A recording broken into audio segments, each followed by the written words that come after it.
Hello बच्चों, I hope कि आप सब अच्छे होंगे और फाइनल एग्जाम्स की तैयारी कर रहे होंगे, है ना। पढ़ाई अपनी शुरू कर चुके होंगे सब लोग। चिल्ड्रेन, आज मैं आपको आपकी हिंदी पाठ्य पुस्तक नवीन पल्लव से पाठ 18 झांसी की रानी कविता है। बहुत ही अच्छी कविता है ये और इस कविता के भाव बहुत अच्छे हैं। मैं आप लोगों को आज ये सुभद्रा कुमारी जी चौहान द्वारा लिखित कविता पढ़ाऊंगी और इसका अर्थ भी समझाऊंगी। झांसी की रानी, जैसा कि आप सभी जानते हैं कि झांसी की रानी कौन थी, है ना। बाल गंगाधर तिलक की पत्नी थी ये, है। और झांसी की रानी थी ये। इनकी शौर्य की कहानी, वीरता की कहानी आप लोगों ने जरूर सुनी होगी। इन्होंने अंग्रेजों को भारत से खदेड़ने में बहुत ही अहम भूमिका निभाई थी, अंग्रेजों को बाहर निकालने के लिए, है ना। तो इनकी शौर्य और वीरता का वर्णन इन पंक्तियों में इस कविता के द्वारा किया गया है, जो कि सुभद्रा कुमारी चौहान जी द्वारा लिखित कविता है। चलिए हम लोग पढ़ते हैं और इसका अर्थ समझते हैं। ओपन कर लीजिए सबने अपनी बुक्स, पेज नंबर 105। इसमें वीरांगना लक्ष्मीबाई के शौर्य एवं वीरता का वर्णन रोमांचक ढंग से किया गया है। चलिए पढ़ते। सिंहासने उठे राजवंशों ने भक्ति तानी थी, बूढ़े भारत में आई फिर से नई जवानी थी। गुमी हुई आजादी की कीमत सबने पहचानी थी, दूर फिरंगी को करने की सबने मन में ठानी थी। सिंहासन यानी बड़े बड़े राजवंशों के, बड़े बड़े राजाओं के जो सिंहासन थे वो टगमगाने लगे थे इनके सिंहासन पर बैठने से, रानी लक्ष्मीबाई के राज करने से। वो लोग डर गए थे क्योंकि कुछ अंग्रेजों से मिले हुए थे, हमारे देश के कुछ राजा तो, है ना। तो ऐसा लग रहा था कि भारत जो है बूढ़ा हो चुका था, जिसमें कि नई चेतनता नहीं थी, बहुत सब एकदम डल से हो गए थे। वो सब में एक नया जोश आ गया था, नई जवानी आ गई थी और सब ने अपनी जो आज़ादी उनकी खो चुकी थी, गुमी हुई यानी खोई हुई आज़ादी की कीमत अब सबने पहचानने लगे थे कि क्या कीमत होती है हमारी आज़ादी की, है ना। और दूर फिरंगी को करने की सबने मन में ठानी थी। सभी लोगों ने, फिरंगी किसको कहा गया है? अंग्रेजों को। अंग्रेजों को अपने देश से, अपने भारतवर्ष से निकालने के लिए सबने अपने मन में निश्चय कर लिया था, ठान लिया था। चमक उठी सन 57 में वह तलवार पुरानी थी, बुंदेले हर बोलो के मुंह हमने सुनी कहानी थी। खूब लड़ी मर्दानी वह तो झांसी वाली रानी थी। चमक उठी सन 57 में, सन 57 का जो युद्ध हुआ अंग्रेजों से, उसमें रानी लक्ष्मीबाई की जो तलवार थी वो एकदम जो थी वो पुरानी हो चुकी थी, लेकिन एकदम नई तरह से बन के वो खड़ी हो गई और अंग्रेजों से युद्ध करने के लिए तैयार हो गई।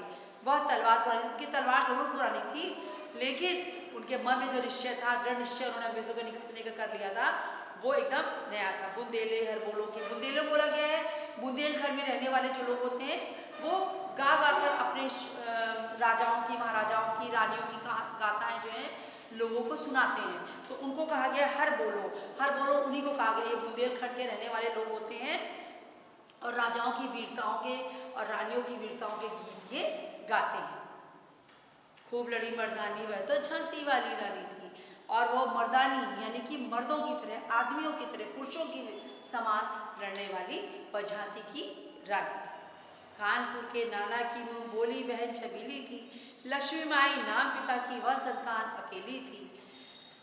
नाना के संग पढ़ती थी वह, नाना के संग खेली थी, बर्छी ढाल कपाड़ कटारी उसकी यही सहेली थी।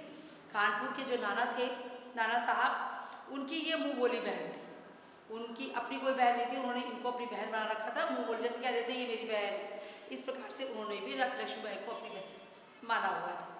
लक्ष्मीबाई अपने पिता की एक ही संतान थी, अकेली संतान थी।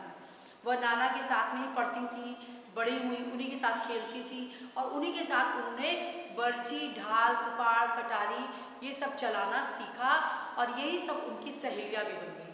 कौन? ये बर्छी ढाल कृपाण कटारी, यही उनकी सहेलियां थी। उनकी सहेलियां ऐसी नहीं थी कि वो जाती थी अपनी सहेलियों के साथ खेलने, वो अपने इन्हीं चीजों के साथ, बर्छी ढाल कृपाण के साथ ही खेलती थी। ठीक है। वीर शिवाजी की गाथा है उसको याद जवानी थी, बुंदेले हर बोलो के मुंह हमने सुनी कहानी थी। खूब लड़ी मर्दानी वह तो झांसी वाली रानी थी। उन्हें वीर शिवाजी की गाथाएं भी जो थी वो मन में एकदम याद थी, मुंह जवानी याद थी। कि उन्होंने क्या क्या करा, कैसे अपने देश को आज़ादी दिलवाने में मुगलों से युद्ध करा था। तो ये सारी चीज़ें बुंदेलों के मुंह से उन्होंने सुनी थी, जो कि गा गा कर गाथाएं गाते थे। खूब लड़ी मर्दानी वह तो झांसी वाली रानी थी, मर्दों के समान लड़ने वाली, पुरुषों के समान लड़ने वाली वह तो झांसी की रानी थी। लक्ष्मी थी या दुर्गा थी, वह स्वयं वीरता की अवतार, देख मराठे पुलकित होते उसकी तलवारों के वार। नकली युद्ध व्यू की रचना और खेलना खूब शिकार, सैन्य घेरना दुर्ग तोड़ना, ये थे उनके प्रिय खिलवाड़। लक्ष्मीबाई जो थी वो स्वयं दुर्गा जी का जैसे लगता था अवतार है। जैसे दुर्गा जी ने शत्रुओं को संहार करा, राक्षसों का संहार करा था, उनको मारा था, उसी प्रकार जो थी रानी लक्ष्मीबाई भी एक दुर्गा के समान थी। और वो मराठों, उनको देखकर मराठे यानी मराठा देश में रहने वाले जो थे मराठा लोग, वो सब बहुत ही खुश हो जाते थे। पुलकित माने खुश होने, बहुत खुश हो जाते थे उनकी तलवारों की वार देखकर। जब उनकी तलवार चलती थी अंग्रेजों के प्रति, दुश्मनों के प्रति, तो वो सारे मराठे देखकर उनकी तलवारों की वार खुश हो जाते थे, पुलकित हो जाते थे। नकली युद्ध व्यू रचना करते थे वो, कि आप तुम यहाँ पर खड़े हो, यहाँ पर हो, ऐसे एक व्यू रचना करती थी वो नकली बनाती थी और उसी के साथ वो खिलवाड़ करती थी, खेलती थी। जैसे बचपन में गर्ल होती हैं, लड़कियां होती हैं, गुड्डे गुड़िया खेलते हैं, वो गुड्डे गुड़िया से नहीं खेलती थी, वो इन्हीं सब से खेलती थी।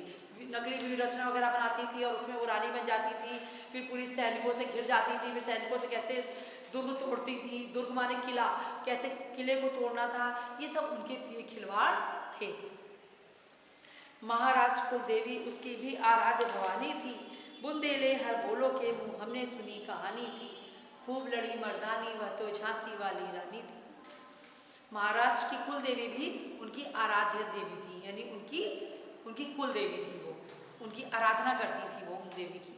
बुंदेले हर बोलो के मुंह, उन्होंने बुंदेले हर बोलो के मुंह से ये कहानी सुनी थी। जो बुंदेलखंड के रहने वाले थे, खूब लड़ी मर्दानी वह तो झांसी वाली रानी थी। लास्ट पैराग्राफ देखिए, हुई वीरता की वैभव के साथ सगाई झांसी में, ब्याह हुआ रानी बन आई लक्ष्मीबाई झांसी में। चित्रा ने अर्जुन को पाया शिव से मिली भवानी थी, बुंदेले हर बोलो के मुंह हमने सुनी कहानी थी, खूब लड़ी मर्दानी वह तो झांसी वाली रानी थी। कहते वीरता किसको कहा गया है? रानी लक्ष्मीबाई को। वीरता की मूर्ति थी वो, वीरांगना स्त्री थी, है। और वैभव किसको कहा गया है? जिनके साथ उनकी सगाई हुई थी, बाल गंगाधर राव के साथ उनकी सगाई हुई थी। तो उनकी सगाई जो है वैभव के साथ हो गई थी, वो वहां के राजा थे झांसी के, तब वो ब्याह होकर झांसी की रानी बन गई। जब वो ब्याह हो गया उनका बाल गंगाधर राव के साथ, तो वो झांसी की रानी बन गई। चित्रा ने अर्जुन को पाया शिव से मिली भवानी थी, ऐसा लगा जैसे चित्रा ने अर्जुन को पा लिया हो और शिव से मिल गई हो, यानी कि जो उनके पति थे वो भी शिव के समान, उनको कहा गया है मिली भवानी थी, और उनको माँ पार्वती का अवतार कहा गया है, भवानी का अवतार। भवानी यानी कि माँ पार्वती। माँ पार्वती किसको कहा गया है? रानी लक्ष्मीबाई को, है ना। तो इस ऐसा लग रहा था जैसे वो स्वयं भवानी बन के, स्वयं पार्वती माँ बन के शिव जी से उनका मिलन हो गया था। बुंदेले हर बोलो के मुंह हमने सुनी कहानी थी, खूब लड़ी मर्दानी वह तो झांसी वाली रानी थी। इस तरह बुंदेलों के मुंह से हमने, हर बोलो के मुंह से, बुंदेलखंड के रहने वाले लोगों के मुंह से हमने ये कहानी सुनी थी, जो कि झांसी वाली रानी की, वो खूब लड़ी, मतलब यानी मर्दों की तरह से पुरुषों के समान लड़ने वाली झांसी की रानी थी। तो देश पर मिटने वाले सपूतों से हमें प्रेरणा लेनी चाहिए, हमें भी अपने देश के गौरव की रक्षा करनी चाहिए। इसके पहले भी मैंने एक पाठ आपको पढ़ाया था, मैं और मेरा देश, उसमें भी मैंने आपको यही समझाया था कि अपने देश की रक्षा करनी चाहिए, अपने देश की गौरव की रक्षा करनी चाहिए।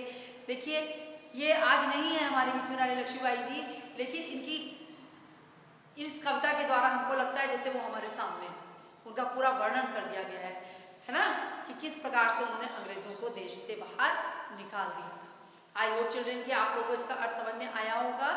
नेक्स्ट वीडियो में हम लोग इसके प्रश्नोत्तर और इसके अभ्यास कार्यों को करते हैं, है ना। तब तक के लिए आप लोग इसको अच्छे से रीड करेंगे, कविता को याद करिए, कम से कम 10 पंक्तियां 15 पंक्तियां सबको याद होनी चाहिए। Bye bye.